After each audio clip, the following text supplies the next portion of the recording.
কি গো তুমি কি বের করছো? ফ্রিজ থেকে মাংস বের করছিলাম রান্না করার জন্য। কিসের রান্না? কি রান্না করতে যাচ্ছ? আমি লাগেজ গুছাই নিয়ে রেডি করে ফেলছি, চলো যাবো, আমরা বের হবো। কোথায় যাব?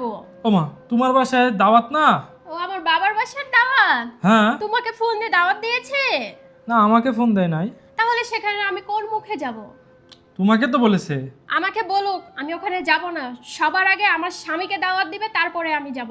আমার স্বামীকে কেন দাওয়াত দেয়নি আমি জানি না। সবার উপরে আমার স্বামীর সম্মান, তারপরে আমার বাবা মা, তারপরে আমার পরিবার, তারপরে সব কিছু। তুমি কি জানো আমার অন্য বোনেদের যাদের গাড়ি আছে, যাদের বাড়ি আছে, যাদের অনেক বেশি টাকা পয়সা, তাদেরকে তো শুধু আমার বোনকে ফোন করে দাওয়াত করেনি, তাদের জামাইকে দাওয়াত করেছে, তাদের পরিবারের মানুষকে দাওয়াত করেছে, শ্বশুর শাশুড়ি সহ যত তাদের 14 গোষ্ঠী আছে সবাইকে দাওয়াত করতে পেরেছে। আর আমার বেলায় কি করেছে? আমার বেলায় কেন এমন করেছে জানো? আমার স্বামীর পকেট খালি, এ কারণে আমাকে এরকম করেছে।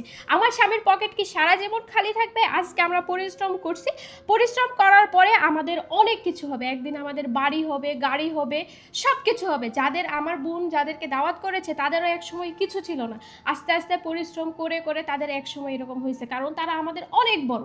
তো তাদের সাথে তুলনা যখন করতে গেছে, আমাকে ফোন দিয়ে আমার স্বামীকে বলেনি আমি সেখানে যাব না। আর শুধু আমাকে বলেছে কারণ তাদের একটা দায়িত্ব, বাড়ির মেয়েকে ফোন দিয়ে বলতে হবে, তাই বলেছে। তো শুধু আমার সিম্পল দাওয়াতে, একজনের দাওয়াতে আমি কেন আমার স্বামীকে নিয়ে যাব? আর আমি যদি তোমাকে নিয়ে যাই, তখন যদি আমাকে উঠে বলে তোর স্বামীকে তো আমরা বলি নাই, তাকে কেন এখানে নিয়ে এসেছি, তখন আমার ভিতরটা কেমন যাবে? আমি চাই আমার স্বামীর যেখানে মাথা উঁচু করে যেতে পারবে, বুক ফুলিয়ে যেখানে যেতে পারবে, আমি শুধু সেখানেই আমার স্বামীর সঙ্গে যাব। তাহলে সেটা আমার বাবার বাড়ি হোক বা যেটাই হোক, আমি সেখানে যাব না। যাও, আমি রান্না করবো, তুমি খাবে বাসায়। ঠিক আছে।